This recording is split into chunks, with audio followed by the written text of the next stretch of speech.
Good evening बच्चों। आज हम लोग कुछ सेंटेंस इम्प्रूवमेंट को देखते हैं, ठीक है ना। और ये कुछ एग्जाम के पूछे हुए एक सेंटेंस इम्प्रूवमेंट है, इसको हम लोग सॉल्व करेंगे। और कैसे सॉल्व करेंगे, देखिए ये आपका क्वेश्चन है और इसका 4 ऑप्शन दिया हुआ है, ठीक है। हम लोग कौन सा ऑप्शन होगा इसको तो डिस्कस करेंगे ही, साथ में हम लोग यह भी डिस्कस करेंगे कि बाकी का तीनों ऑप्शन क्यों नहीं हुआ। आंसर हुआ तो हुआ, क्यों हुआ, बाकी तीनों ऑप्शन क्यों नहीं हुआ, हम लोग इन सब चीज़ों को भी डिस्कस करेंगे। कहने का मतलब ये हो गया कि हम लोग चारों ऑप्शन को डिस्कस करेंगे। एग्जाम का ये सारा का सारा पूछा हुआ है और हम लोग चारों ऑप्शन को पूरे डिटेल में हम लोग सॉल्व करेंगे, ठीक है। तो चलिए हम लोग देखते हैं, ये आपका पहला क्वेश्चन है, इसको हम लोग देखते हैं। बस आपके पास 5 सेकेंड का समय है, जल्दी से बतला दीजिए कि इसमें आंसर कौन सा होगा, कौन सा आंसर होगा। उसके बाद हम लोग क्वेश्चन को डिस्कस करते हैं, ठीक है। तो जल्दी से बताइए इसमें कौन सा आंसर होगा, ये बताइए।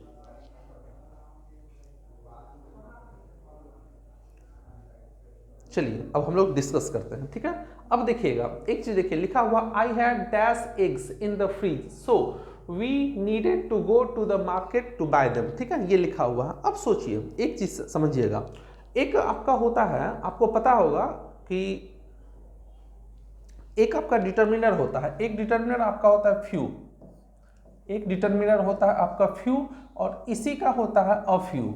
फ्यू होता है, अफ्यू होता है और द फ्यू होता है। ये 3 डिटर्मिनर होता है आपका, ठीक है, फ्यू, अफ्यू और द फ्यू। उसी तरह से एक और होता है लिटिल होता है आपका, एक आपका लिटिल होता है, और लिटिल में भी 3 होता है, अ लिटिल और the little, little, a little और द लिटिल। ये टोटल कहने का मतलब ये हो गया, ये टोटल 6 डिटर्मिनर है। ध्यान दीजिएगा, ये टोटल 6 डिटर्मिनर है। और आपको पहले से पता होगा कि किसी भी डिटर्मिनर के बाद एक नाउन का प्रयोग किया जाता है, यानी कि ये जो 6 डिटर्मिनर है इसके बाद एक नाउन का प्रयोग निश्चित रूप से होगा। दोनों बिल्कुल सेम होता है, बस एक ही अंतर होता है। और अंतर क्या होता है कि ये जो आपका तीनों है, ये फ्यू वाला तीनों, इसके बाद हमेशा एक काउंटेबल नाउन आता है। ध्यान दीजिएगा, इसके बाद हमेशा काउंटेबल नाउन, और ये जो लिटिल वाला है इसके बाद हमेशा अनकाउंटेबल नाउन आएगा।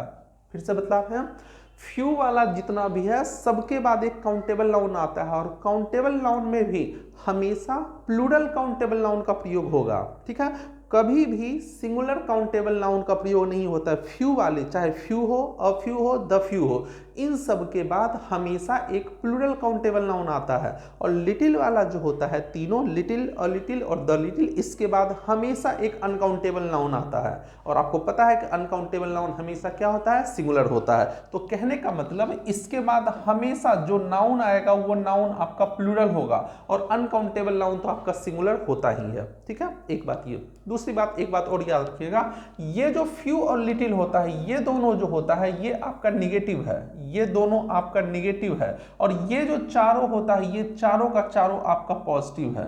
इन चारों का यूज जब भी होगा तो आपका पॉजिटिव सेंटेंस में होगा, और अगर किसी सेंटेंस में इसका यूज होगा तब ये आपका निगेटिव हो जाएगा, ये आपका निगेटिव होता है, ठीक है।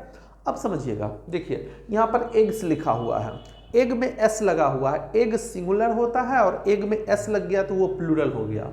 अब एक बात समझिएगा, अगर किसी नाउन में एस या ईएस लग जाता है तो वह नाउन आपका हमेशा ही काउंटेबल होता है। फिर से समझिएगा, अगर किसी नाउन में एस या ईएस का यूज हो गया, एस या ईएस उसमें लग गया, तो वो नाउन आपका हमेशा ही काउंटेबल नाउन होता है। इसका मतलब एग आपका काउंटेबल नाउन है। अगर एक काउंटेबल नाउन है तो ये जो ऑप्शन लिटिल वाला ऑप्शन है, ये दोनों ऑप्शन तो आपका ऐसे ही खत्म हो गया, ये दोनों ऑप्शन आपका ऐसे ही खत्म हो गया, ठीक है।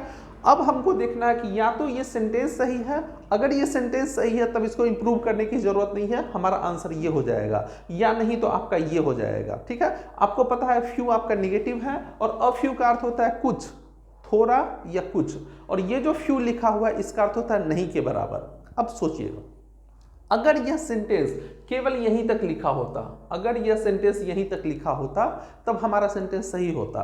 तब इसका अर्थ होता I had a few eggs in the kitchen, मेरे किचन में थोड़ा सा क्या था, कुछ अंडे थे, ठीक है, हमारा सेंटेंस सही हो जाता। लेकिन आगे देखिए क्या लिखा हुआ है, so we needed to go to market to buy them, इसलिए हमको उनको खरीदने के लिए मार्केट जाना पड़ा। अब सोचिए, अगर उसको अंडा खरीदने के लिए मार्केट जाना पड़ा, इसका मतलब उसके पास अंडा नहीं होगा। अंडा नहीं होगा तभी उसको मार्केट जाना पड़ा। ऐसा नहीं कि कुछ अंडा है फिर भी हम मार्केट जा रहे हैं खरीदने के लिए, नहीं, उसके पास अंडा नहीं होगा तभी वो मार्केट गया खरीदने के लिए। तो यहाँ पर हमको पॉजिटिव मीनिंग नहीं चाहिए, यहाँ पर हमको निगेटिव मीनिंग चाहिए। तो निगेटिव मीनिंग के लिए आपका क्या हो जाएगा, फ्यू।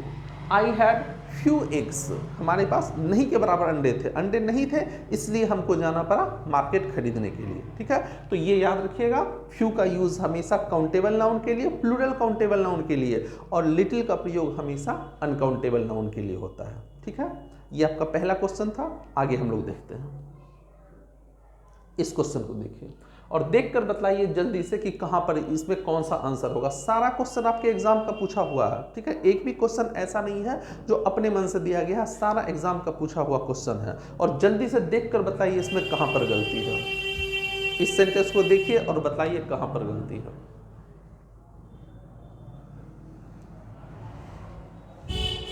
आइए हम लोग देखते हैं।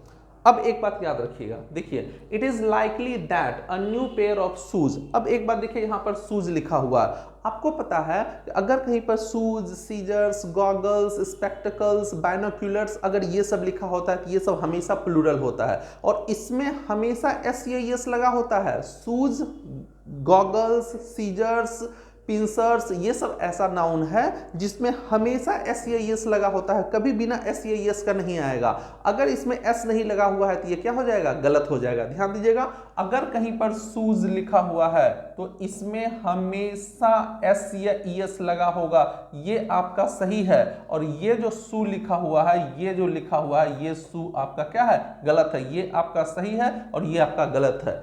तो शूज, सीजर्स, गॉगल्स, इसमें हमेशा ऐसे, ये हमेशा प्लूरल होता है। ध्यान दीजिएगा, ये सब का सब आपका प्लूरल होता है और इसमें हमेशा एस लगा होता है। क्लियर? तो यहां पर देखिए एक चीज, एक ऑप्शन देखिएगा, इस ऑप्शन में देखिए यहां पर शू में एस नहीं लगा हुआ है, तो सबसे पहले ये ऑप्शन आपका गलत हो गया, ये ऑप्शन आपका गलत हो गया, ये पहला वाला ऑप्शन आपका ऐसे ही गलत हो गया।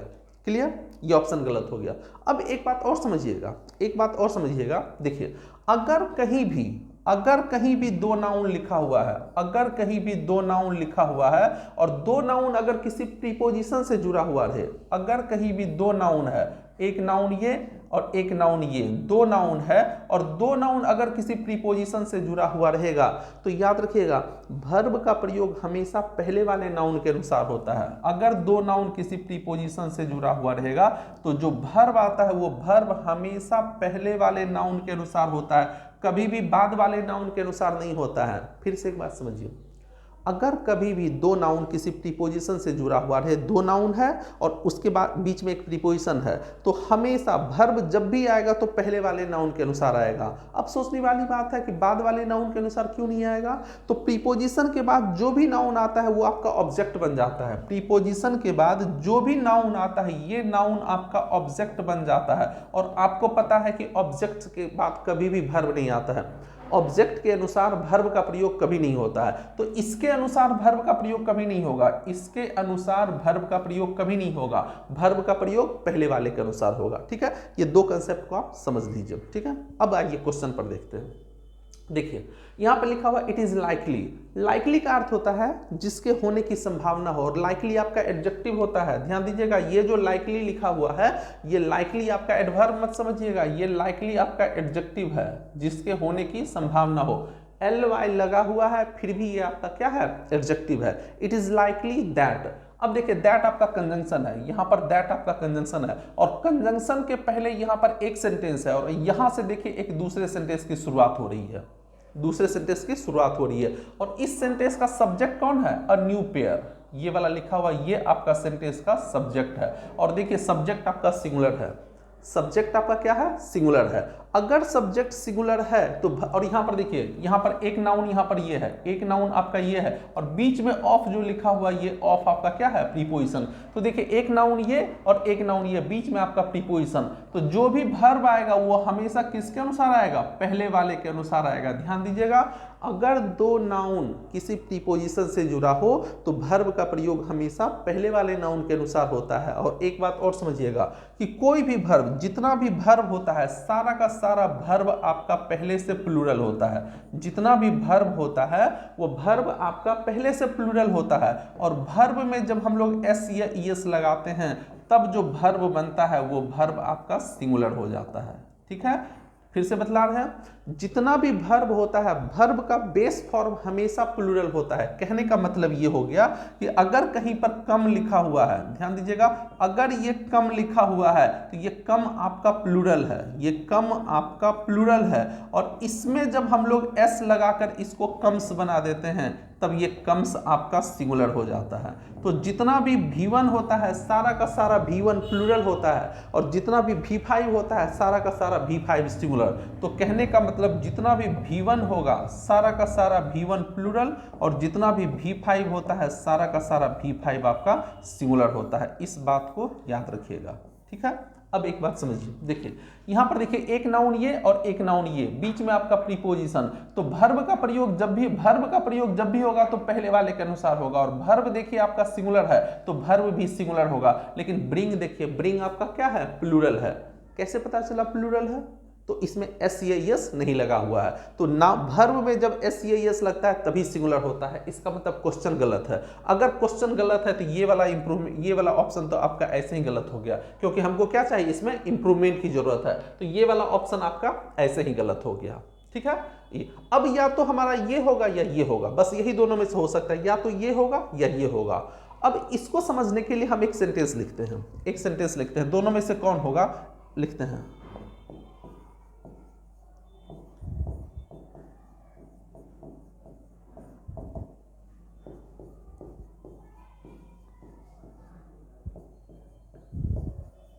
देखिए हमने दो सेंटेंस लिखा, I am student you are boy. अब आपसे पूछा जाए कि बताइए दोनों में से कौन सा सेंटेंस सही है। एक सही है, दोनों सही है, एक गलत है, दोनों गलत है, कौन सा है? ठीक है, जल्दी से बतलाइए। तो देखिए इस सेंटेंस को देख के कोई भी कह देगा कि ये दोनों सेंटेंस गलत है। क्यों गलत है? इसलिए गलत है क्योंकि ये स्टूडेंट और बॉय देखिए सिंगुलर है और काउंटेबल नाउन है। ये काउंटेबल नाउन है और दोनों क्या है, सिंगुलर है। अब समझिएगा, अगर कहीं भी कोई सिंगुलर काउंटेबल नाउन का यूज होता है तो वो कभी भी बिना डिटरमिनर का नहीं आता है। उसके पहले कोई ना कोई डिटरमिनर लगा हुआ रहेगा या आर्टिकल लगा हुआ रहेगा। आर्टिकल भी आपका क्या है, डिटरमिनर है। तो ये जो आई एम बॉय लिखा हुआ है, ये आई एम स्टूडेंट लिखा हुआ, ये गलत है। I am a student, I am a boy होगा। ठीक है, तो सिंगुलर काउंटेबल नाउन कभी भी बिना डिटरमिनर का नहीं आता है। अब देखिए यहाँ पर ये पेयर लिखा हुआ, न्यू पेयर, ये भी आपका क्या है, सिंगुलर है। अगर ये सिंगुलर है तो इसके पहले किसी डिटरमिनर का यूज हुआ है क्या? नहीं हुआ है। तो ये आपका क्या हो गया, गलत हो गया। A new pair of shoes brings, ये आपका आंसर हो गया। ठीक है, तो एक बात और याद रखिएगा, कहीं भी अगर शूज लिखा हुआ रहे, सीजर्स लिखा हुआ रहे, गॉगल्स लिखा हुआ रहे, ये सब अगर लिखा होता है, अगर कहीं पर शूज लिखा हुआ है, सीजर्स लिखा हुआ है, बाइनोक्यूलर्स लिखा हुआ है, अगर ये सब लिखा हुआ है, ये सब, तो याद रखिएगा ये सब का सब आपका हमेशा ही प्लूरल होता है। और प्लूरल होता है और इसमें हमेशा एस या एस लगा होता है। ध्यान दीजिएगा, इसके साथ हमेशा एस या एस लगा होता है, कभी भी बिना एस या एस का नहीं आता है। ठीक है, लेकिन एक बात समझिएगा, आप देखे होंगे ये लिखा हुआ,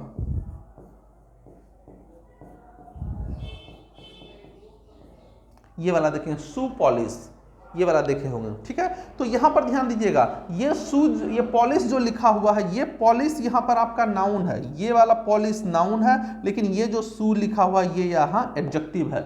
नाउन होने के बावजूद भी एडजेक्टिव का काम कर रहा है, इसीलिए इसमें एस और एडजेक्टिव में कभी एस एस नहीं लगता है। तो इसलिए ये आपका यहां पर क्या है, सही है। शू पॉलिश लिखा हुआ है, ये आपका सही है।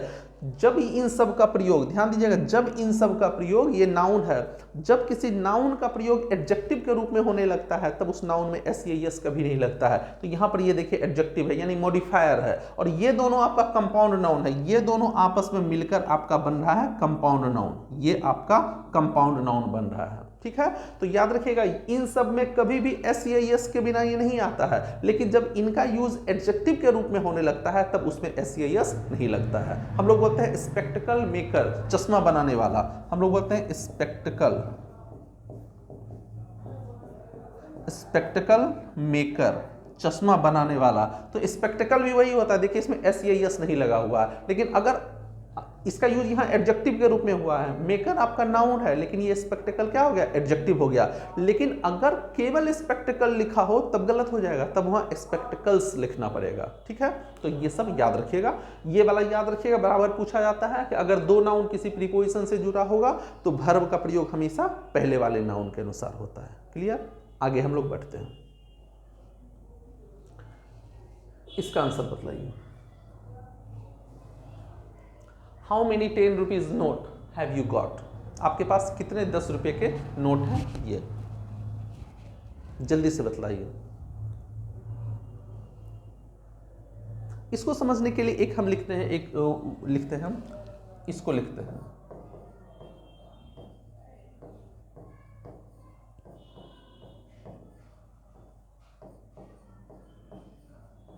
आप हमको ये बतला दीजिए हाउ मेनी बॉय होगा या हाउ मेनी बॉयज होगा, सिर्फ हमको ये बतला दीजिए हाउ मेनी बॉय या हाउ मेनी बॉयज। तो देखिए कोई भी कह देगा कि मेनी लिखा हुआ है, मेनी के बाद नाउन कभी भी सिंगुलर नहीं होगा। ये जो मेनी लिखा हुआ है, मेनी के बाद नाउन आपका कभी सिंगुलर नहीं होगा, ये आपका कभी नहीं होगा। जब भी होगा तो क्या होगा, बॉयज होगा।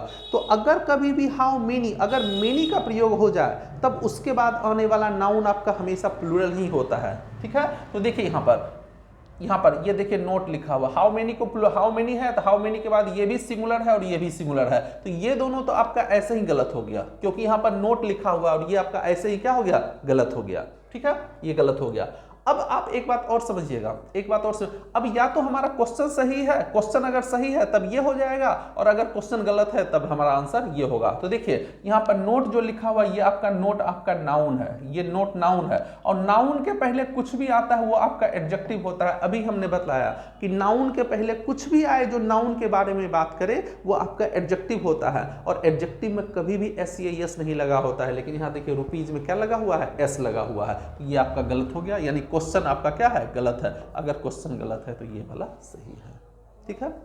फिर से बतला रहे हैं, अगर किसी नाउन का प्रयोग एडजेक्टिव के रूप में होगा, ऐसे समझिए, अगर केवल ये लिखा होता,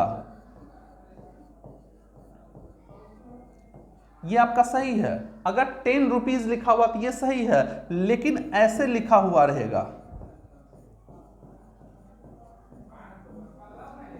ये आपका गलत है। 10 रुपीज नोट आपका क्या है, गलत है, और इसको सही करना होगा तब आपको लिखना पड़ेगा 10 रुपी नोट, ऐसे लिखना पड़ेगा, ठीक है। क्योंकि यहां पर देखिए, यहां पर आप गौर कीजिएगा, ये वाला आपका यहां पर नाउन है, ये नाउन है, तो ये वाला आपका यहां पर क्या हो गया, एडजेक्टिव हो गया। लेकिन यहां पर देखिए ये आपका यहां पर क्या है, नाउन है।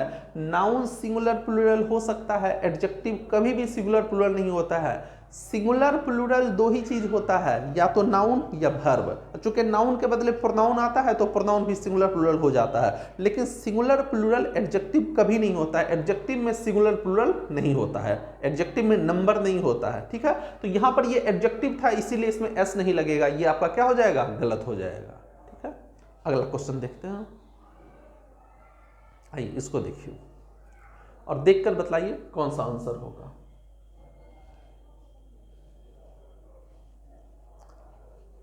इसको समझने के लिए एक सेंटेंस लिखते हैं, इसको समझने के लिए एक सेंटेंस लिखते हैं। देखिए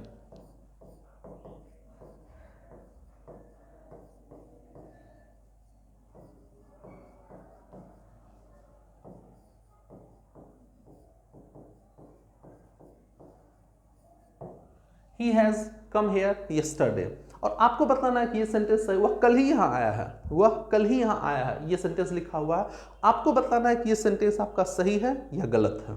जल्दी से हमको बताइए तो, ये सेंटेंस जो लिखा हुआ he has come here, ये सही है या गलत है। तो देखिए ये जो yesterday लिखा हुआ है, ये वाला जो यहाँ पर ये टाइम लिखा हुआ, ये टाइम जो लिखा हुआ ये पास्ट का टाइम है। ये वाला yesterday जो लिखा हुआ ये टाइम पास्ट का है। अगर टाइम पास्ट का होता है तो टेंस भी पास्ट में होता है। ध्यान दीजिएगा, टाइम के अनुसार टेंस होता है, कभी भी टेंस के अनुसार टाइम नहीं होता है। तो अगर टाइम पास्ट में है तो टेंस भी किस में होगा, पास्ट में ही होगा। लेकिन देखिए ये आपका किस में लिखा हुआ, प्रेजेंट में लिखा हुआ। तो ये जो हैज कम लिखा हुआ इसको हटाइए और हैज कम के स्थान पर यहाँ पर क्या लिख दीजिए, केम लिख दीजिए।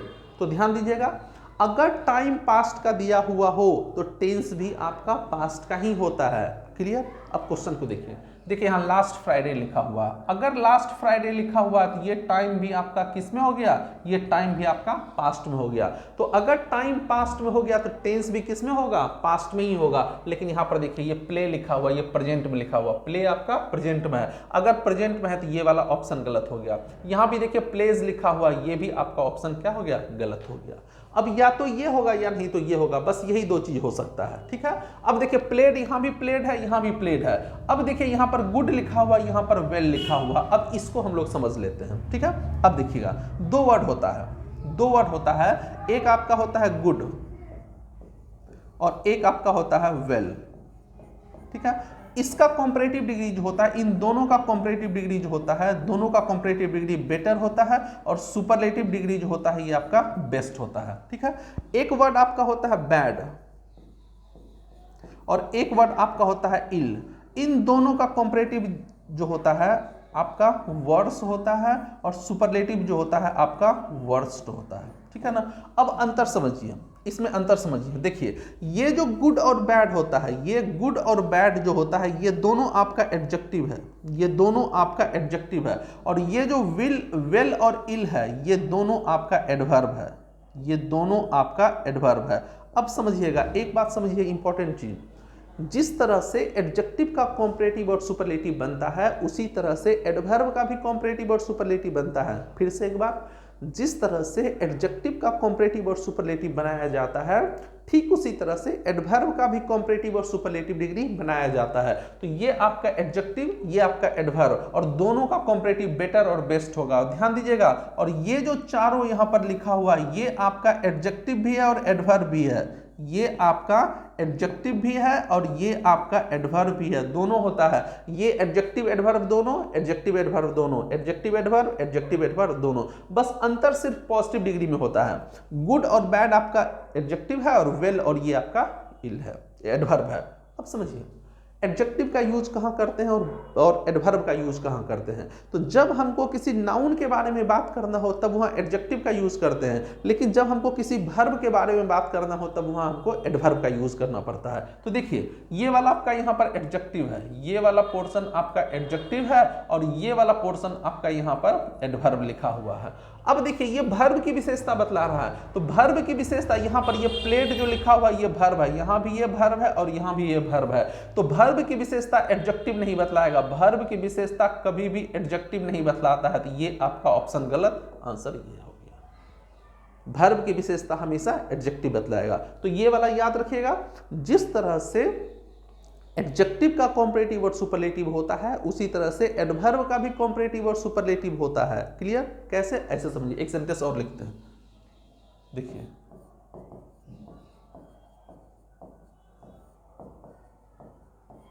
He runs fast. अब आपसे कोई पूछा जाए कि बताइए कि यहां पर ये जो फास्ट लिखा, देखिए ये वाला पोर्शन आपका सब्जेक्ट है, ये वाला वर्ब है, और ये जो फास्ट लिखा हुआ है यहां पर ये एडवर्ब है, ये एडजेक्टिव नहीं है बल्कि क्या है, एडवर्ब है। अब देखिए अब हम लिख देते हैं ही रन्स फास्टर देन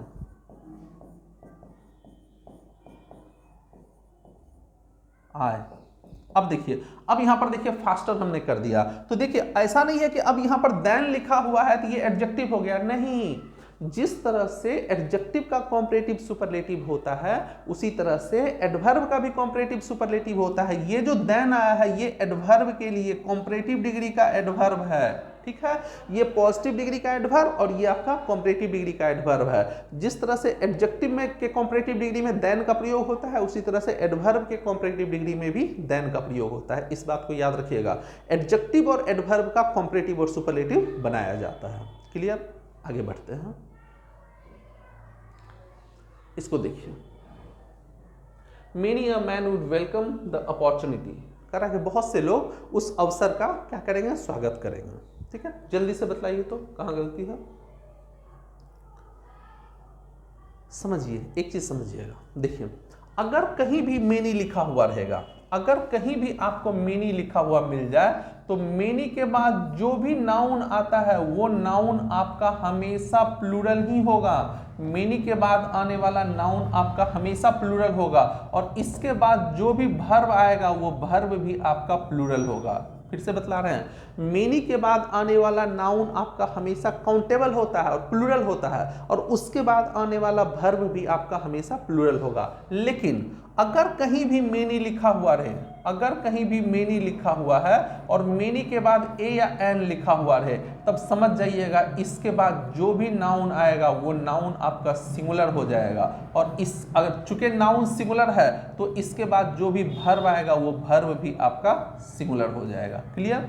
फिर से समझिएगा, मेनी के बाद नाउन प्लूरल आता है और वर्ब भी प्लूरल, लेकिन मेनी ए या एन कहीं भी लिखा हुआ रहेगा तब नाउन भी सिंगुलर और वर्ब भी सिंगुलर। एक वर्ड और होता है, एक वर्ड और होता है मोर देन वन, एक वर्ड और होता है मोर देन वन। इसके बाद भी जो नाउन आता है वो नाउन आपका हमेशा ही सिंगुलर होगा। ध्यान दीजिएगा, इसके बाद भी आने वाला नाउन सिंगुलर और वर्ब सिंगुलर होता है। तो अगर कहीं भी मेनी ए या एन लिखा हुआ रहे और मोर देन वन लिखा हुआ रहे, इन दोनों के बाद आने वाला नाउन भी सिंगुलर और वर्ब भी सिंगुलर।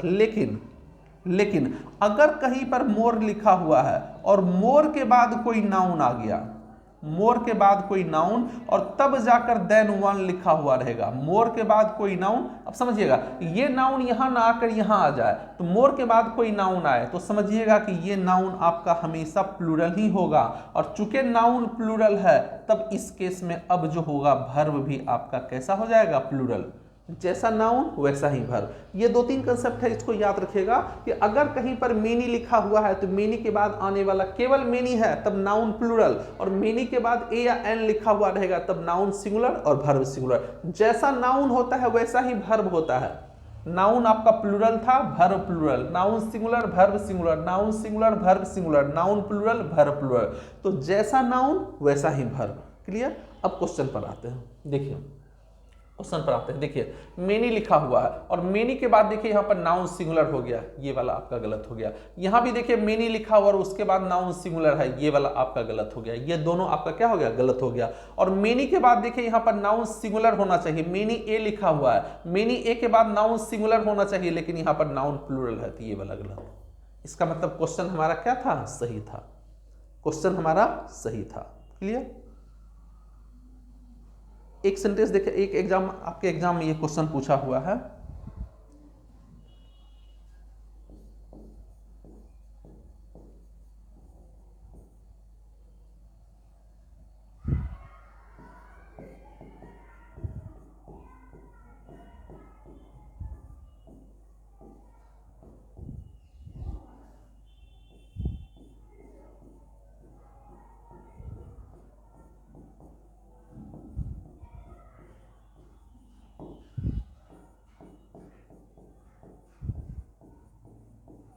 ये क्वेश्चन देखिए, ये आपके एसएससी के पीटी का क्वेश्चन हुआ। Many students have pass the exam, ये क्वेश्चन लिखा हुआ, ये आपके एग्जाम का पूछा हुआ क्वेश्चन है। जल्दी से हमको कोई भी आदमी बतला दीजिए तो इसमें कहां पर गलती है।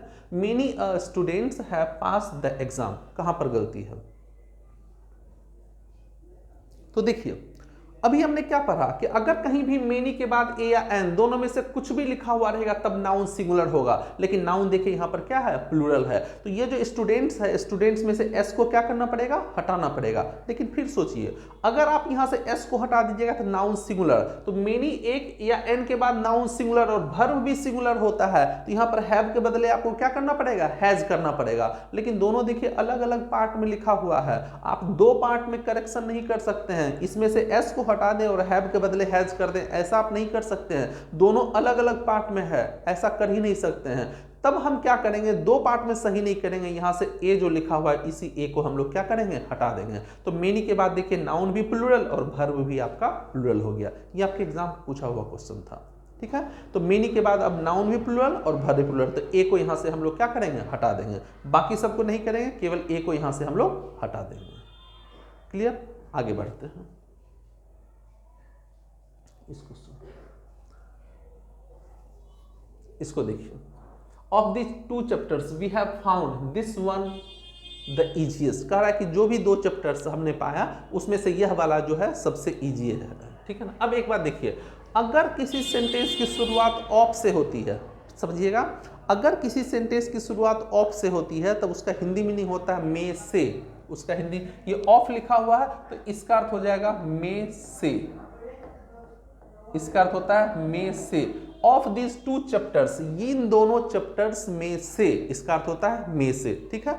अब देखिए एक बात समझिएगा, एक आपका वर्ड होता है, एडजेक्टिव होता है इजी, इजी, इसका कंपैरेटिव डिग्री जो होता है इजियर होता है, इसका कंपैरेटिव डिग्री इजियर, और सुपरलेटिव डिग्री जो होता है इजीएस्ट होता है, सुपरलेटिव डिग्री इजीएस्ट होता है, ठीक है। अब आपको पता होगा कि पॉजिटिव डिग्री का यूज हमेशा 1 के लिए करते हैं, कंपैरेटिव डिग्री का यूज 2 के लिए करते हैं, और सुपरलेटिव डिग्री का यूज हमेशा 2 से अधिक के लिए करते हैं, ठीक है, 2 से अधिक के लिए। अब देखिए यहाँ पर 2 ही चैप्टर है, अगर 2 चैप्टर है तो 2 के लिए हमेशा कंपैरेटिव का प्रयोग होगा, कभी भी सुपरलेटिव का प्रयोग नहीं होगा। लेकिन देखिए यहाँ पर इजीएस्ट सुपरलेटिव लिखा हुआ है, तो अगर सुपरलेटिव लिखा हुआ तो ये वाला ऑप्शन आपका ऐसे ही क्या हो गया, गलत हो गया। यहाँ भी इजीएस्ट लिखा हुआ तो ये वाला ऑप्शन भी क्या हो गया, गलत हो गया। अब या तो ये होगा इजियर या ये इजियर होगा। दोनों इजियर में अंतर क्या है कि ये वाला इजियर इसके पहले द लगा हुआ और इसके पहले द नहीं लगा हुआ है। अब एक बात समझिएगा, आपको पता है कि कंपैरेटिव डिग्री के बाद देन का प्रयोग होता है और सुपरलेटिव डिग्री के पहले द का प्रयोग होता है। तो जनरली ऐसा ही होता है कि सुपरलेटिव डिग्री के पहले द का प्रयोग होता है, लेकिन कभी कभी क्या होता है कि कंपैरेटिव डिग्री के पहले भी द का प्रयोग होने लगता है। कब होता है, तब होता है, कुछ केस है, 2-3 केस हैं। एक तो होता है कि रिलेटिव इंक्रीज को बतलाने के लिए, इंक्रीज या डिक्रीज को जब भी हमको बतलाना होगा तब कंपैरेटिव डिग्री के पहले भी द का प्रयोग होगा। जैसे the higher we go the cooler we feel, ठीक है। तो देखिए द हायर, हायर के पहले क्या लगा हुआ है, द लगा हुआ है, तो यहाँ पर रिलेटिव इंक्रीज को बतलाया जा रहा है। तो एक केस तो तब होता है कि कंपैरेटिव के पहले द लगता है जब रिलेटिव इंक्रीज यानी पैरेलल कंपैरिजन होता है, तब कंपैरेटिव डिग्री के पहले भी द का प्रयोग होता है। और एक कंडीशन तब होता है जब हमको कंपैरेटिव डिग्री से सिलेक्शन का बोध होने लगता है। 2 में से जब किसी एक की बात करते हैं तब कंपैरेटिव डिग्री के पहले भी द का प्रयोग होने लगता है। फिर से समझिएगा, जब 2 में से किसी एक की बात करते हैं तब कंपैरेटिव डिग्री के पहले भी द का प्रयोग होने लगता है। देखिए यहाँ भी कह रहा है कि इन दोनों चैप्टर में से ये वाला जो था इजी था, तो 2 में से एक की बात हो रही है, तो 2 में से एक की बात होगी तो यानी सिलेक्शन का बोध हो रहा है, और सिलेक्शन का बोध होगा तब कंपैरेटिव के पहले भी द लगेगा। तो ये वाला ऑप्शन आपका सही हो गया, ठीक है ना। ऐसे समझिए, कंपैरेटिव डिग्री के साथ देन का प्रयोग होता है। अगर कंपैरेटिव डिग्री किसी सेंटेंस में, कोई सेंटेंस कंपैरेटिव डिग्री में लिखा हुआ है और अगर वहां देन का प्रयोग नहीं है, अगर कंपैरेटिव डिग्री के साथ देन का प्रयोग नहीं हुआ है तब कंपैरेटिव डिग्री के पहले भी द लगा दीजिए। छोटा सा ट्रिक याद रखिएगा, अगर कंपैरेटिव डिग्री के साथ देन का प्रयोग नहीं हुआ है तब कंपैरेटिव डिग्री के पहले भी क्या लगा दीजिए, द का प्रयोग कर दीजिए। तो देखिए यहाँ पर कंपैरेटिव है, कंपैरेटिव के पहले देन लगा हुआ नहीं है, कहीं भी देन नहीं है, तो कंपैरेटिव के पहले भी क्या होगा, द का प्रयोग हो जाएगा। क्लियर, आगे बढ़ते हैं। इसको देखिए, the new sofa is very nicer than the old one.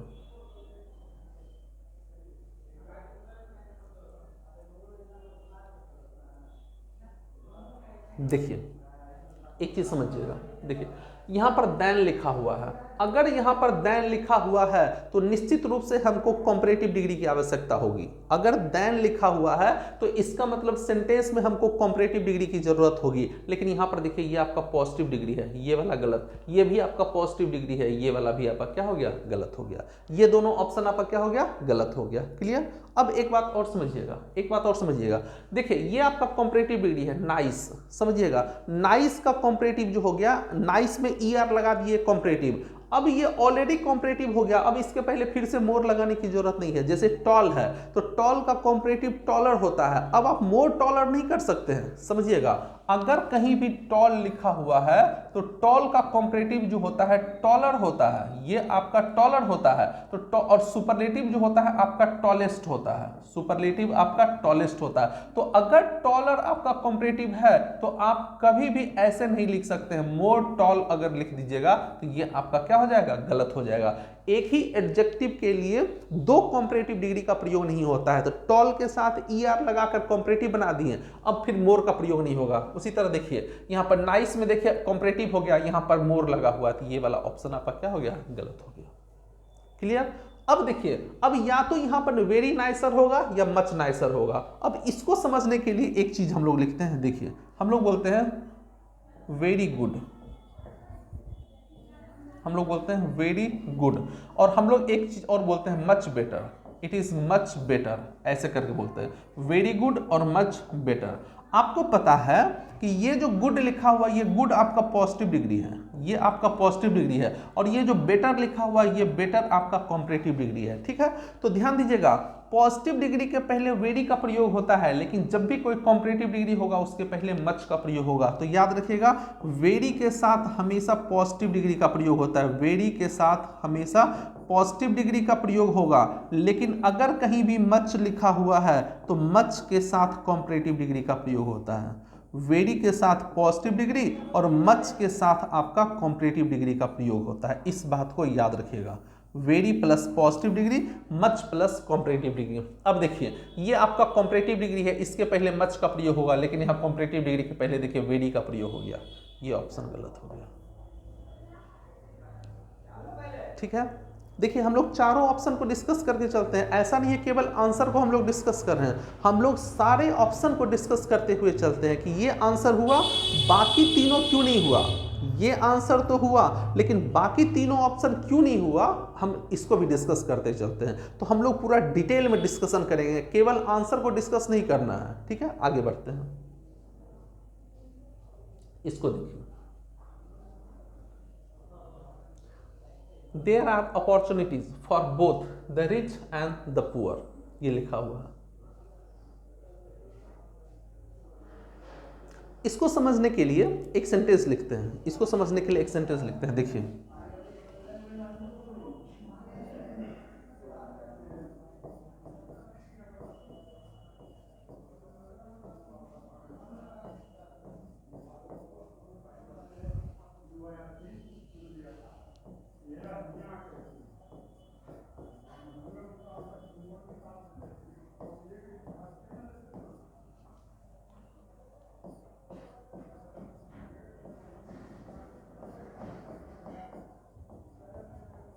देखिए हमने लिखा both Ram as well as Rohan were present there, दोनों राम और रोहन दोनों वहां पर क्या थे, उपस्थित थे।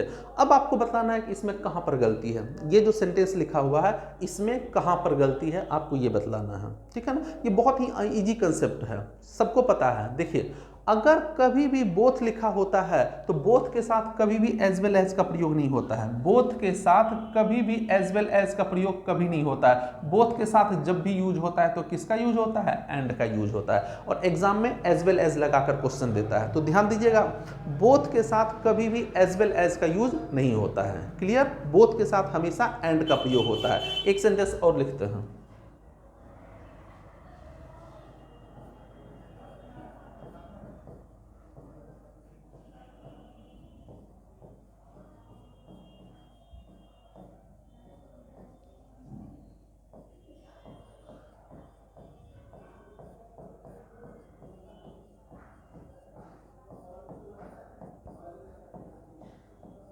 देखिए हमने एक सेंटेंस ये लिखा, both Ram and Rohan were not present there, Ram और रोहन दोनों वहां पर उपस्थित नहीं थे। तो अब देखिए बोथ के साथ हमने एंड लिख दिया है, अब तो ये सेंटेंस सही हो जाना चाहिए।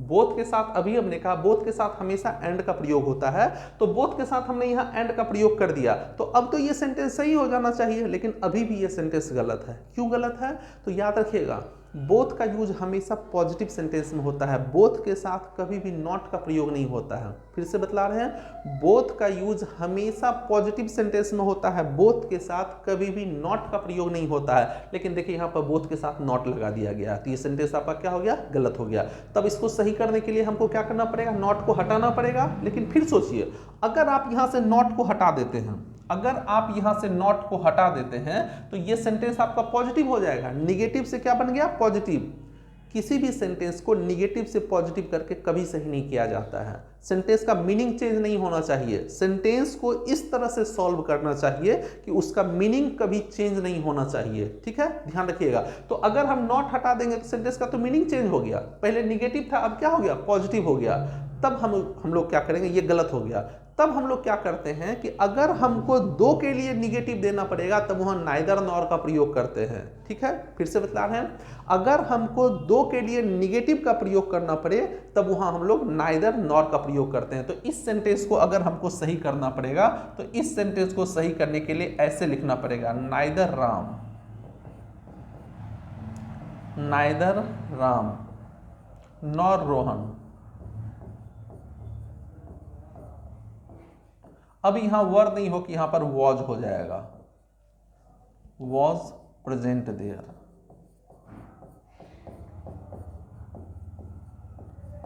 नाइदर राम, आपको पता है कि नाइदर नॉर से जब दो सब्जेक्ट जुड़ा होता है तो बाद वाले के अनुसार वर्ब का प्रयोग होता है, यानी नजदीक वाले के अनुसार वर्ब का प्रयोग होता है। अब आपको वर्ब के स्थान पर वॉज करना पड़ेगा। तो यहां से हमने क्या सीखा, यहां से हमने ये सीखा कि अगर कभी भी बोथ लिखा होता है तो बोथ के साथ याद रखिएगा हमेशा एंड का प्रयोग होता है। और आपके एग्जाम में क्या करता है, आपके एग्जाम में दो चीज दे देता है, या तो एज वेल एज लगा देगा, बोथ के साथ या तो एज वेल एज लगा देता है, या नहीं तो बोथ के साथ आपको अलोंग विथ लगा देगा। ये दो चीज लगा देता है, बोथ के साथ या तो एज वेल एज लगा देगा या अलोंग विथ लगा देगा। तो ये दोनों में से किसी का प्रयोग नहीं होता है, एक बात। दूसरी बात, बोथ के साथ आपको क्या करेगा, नॉट लगाकर क्वेश्चन दे देगा, बोथ के साथ नॉट। तो याद रखिएगा बोथ के साथ नॉट का भी प्रयोग नहीं होता है। ये कंसेप्ट याद रखिएगा कि बोथ के साथ कभी भी अलोंग विथ या एज वेल एज का प्रयोग नहीं होता है। लेकिन यहाँ देखिए बोथ लिखा हुआ, बोथ के साथ देखिए यहाँ एज वेल एज लिखा हुआ, बोथ के साथ एज वेल एज लिखा हुआ,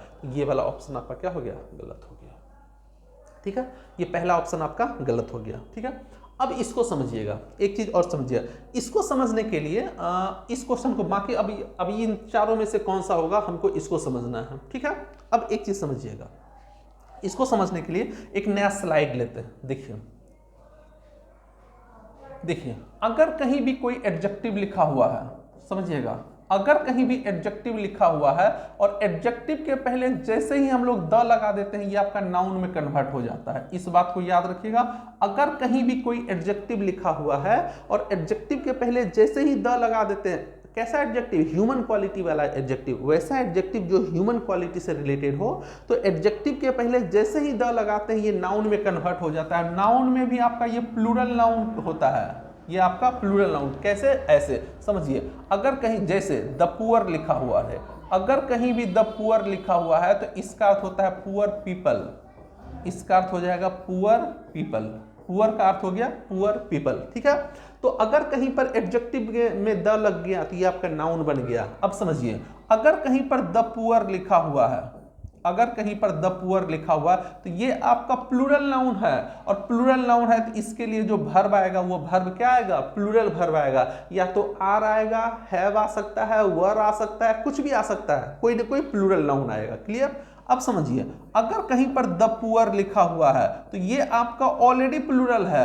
अब इसमें बताइए हम एस लगा दिए, द पुअर्स कर दिए, तो क्या ये सही हुआ, नहीं, गलत हो गया। ये ऑलरेडी प्लूरल है, चूंकि ये पहले से प्लूरल है तो आप द पुअर्स आप कभी नहीं कर सकते हैं, ठीक है। अब फिर सोचिए, अगर कहीं पर द पुअर लिखा हुआ है, ठीक है, और अब ये पुअर आपका नाउन है, लेकिन अगर हम यहां पर फिर से एक नाउन लिख दिए, द बॉय लिख दिए, ऐसे लिख दिए, तो अब ये नाउन हो गया। अब ये पुअर आपका फिर से एडजेक्टिव हो गया, अब ये नाउन नहीं रहा, ये आपका एडजेक्टिव हो गया। नाउन आपका कौन है, बॉय है, और जैसा नाउन होता है वैसा ही वर्ब होता है। अब आपको यहां पर फिर से क्या लिखना पड़ेगा, इज लिखना पड़ेगा। और उसी तरह से अगर कहीं पर द पुअर बॉयज लिखा हुआ रहे, अगर कहीं पर द पुअर बॉयज लिखा हुआ है, तब इसके लिए वर्ब आपका क्या आएगा, आर आएगा। किसके अनुसार, इस नाउन के अनुसार, इसके अनुसार नाउन होगा। अब ये वाला पोर्शन आपका फिर से आपका क्या हो गया, एडजेक्टिव हो गया। क्लियर। समझिएगा, फिर से समझिएगा, जब भी एडजेक्टिव होगा, कोई भी एडजेक्टिव में जैसे ही हम द लगाएंगे ये नाउन बन जाएगा। नाउन में भी आपका प्लूरल नाउन बनता है, ये आपका प्लूरल नाउन बनेगा। अगर ये प्लूरल नाउन बनता है तो ये इसके लिए आने वाला वर्ब आपका प्लूरल होगा। चूंकि ये पहले से प्लूरल है तो इसके साथ आप एस नहीं लगाइएगा, लेकिन जैसे ही इसके बाद कोई नाउन आएगा, अब इस नाउन के अनुसार वर्ब का प्रयोग होने लगेगा। नाउन आपका सिंगुलर है तो वर्ब सिंगुलर, नाउन प्लूरल है तो वर्ब आपका प्लूरल हो जाएगा। इस बात को याद रखिएगा। अब आइए अपने क्वेश्चन पर देखिए, इस क्वेश्चन पर देखिए हम यहाँ पर, ठीक है।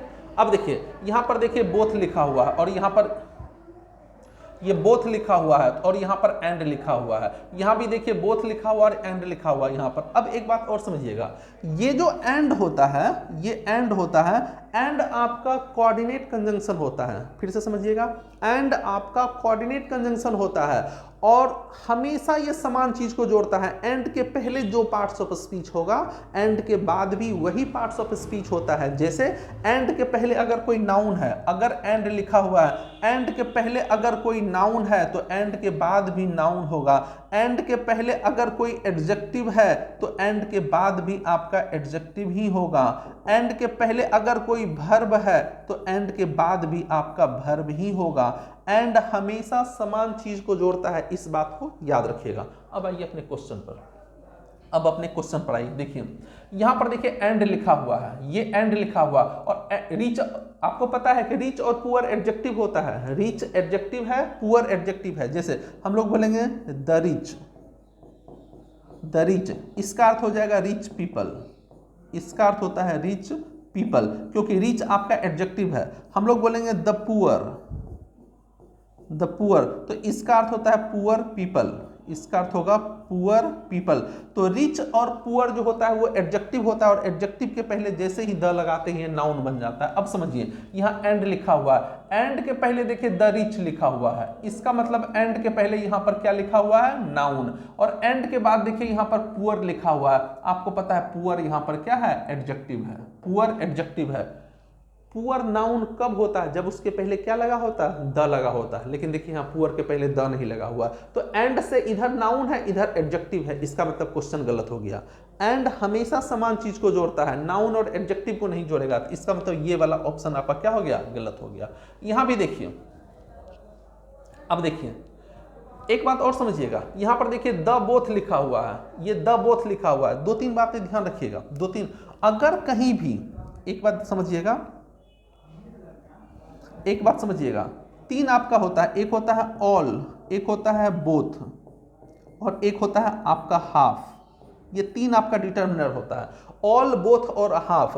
अगर इसके साथ द का प्रयोग हो तो हमेशा इसके बाद ही द का प्रयोग होता है। ध्यान दीजिएगा, इन तीनों डिटर्मिनर के बाद ही द का प्रयोग होगा, कभी भी पहले नहीं होता है। द का प्रयोग कभी भी पहले नहीं होगा। इन तीन, हम लोग बोलते हैं all the boys, the all boys कभी नहीं बोलते हैं, ऑल, और तब जाके आपका यहाँ पर क्या आएगा, नाउन आएगा, उसके बाद यहाँ पर आपका नाउन आएगा।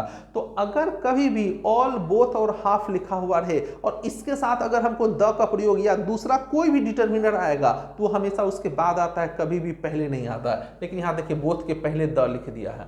अगर ये द यहाँ पर लिखा होता तब हम थोड़ा सा सोच भी सकते थे, ठीक है ना, फिर भी गलत ही रहता, लेकिन तब थोड़ा सा सोचा जा सकता था, फिर भी गलत होता। लेकिन यहाँ बोथ के पहले देखिए द लिख दिया, तो ये वाला ऑप्शन आपका क्या हो गया, गलत हो गया, ठीक है ना, ये वाला ऑप्शन गलत हो गया। अब देखिए यहाँ पर एंड लिखा हुआ और एंड के बाद देखिए यहाँ पर ये आपका नाउन लिखा हुआ है, एंड के बाद यहाँ पर नाउन लिखा हुआ है, लेकिन यहाँ पर देखिए यहाँ पर ये क्या है, ये एडजेक्टिव है, ये आपका एडजेक्टिव है। ये वाला ऑप्शन भी गलत। यहां देखिए एंड है, एंड के पहले यहां पर नाउन और एंड के बाद भी यहां पर क्या है, नाउन है। ये दोनों आपका यहां पर क्या है, नाउन है, ठीक है। तो इस कंसेप्ट को याद रखिएगा, ये बहुत इंपॉर्टेंट कंसेप्ट है। द वाला, ये वाला याद रखिएगा, बोथ के साथ कभी भी एज वेल एज या अलोंग विथ का प्रयोग मत कीजिएगा। बोथ के साथ केवल एंड का प्रयोग होता है और बोथ का यूज कभी भी निगेटिव सेंटेंस में नहीं होता है। अगर दो के लिए हमको निगेटिव देना पड़े तब हम लोग नाइदर नॉर का प्रयोग करते हैं, ठीक है। इसको देखिए,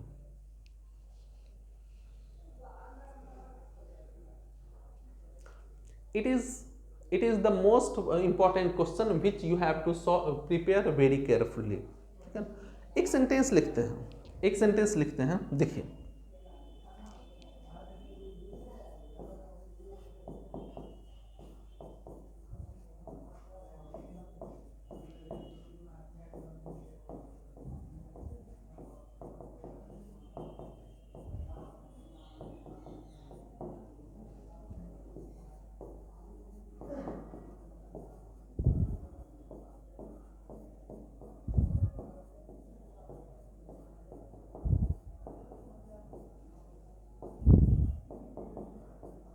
ये हमने दो सेंटेंस लिखा, she is the most beautiful girl और दूसरा हमने लिखा she is a most beautiful girl. आपको बतलाना है दोनों में से कौन सा सेंटेंस सही है।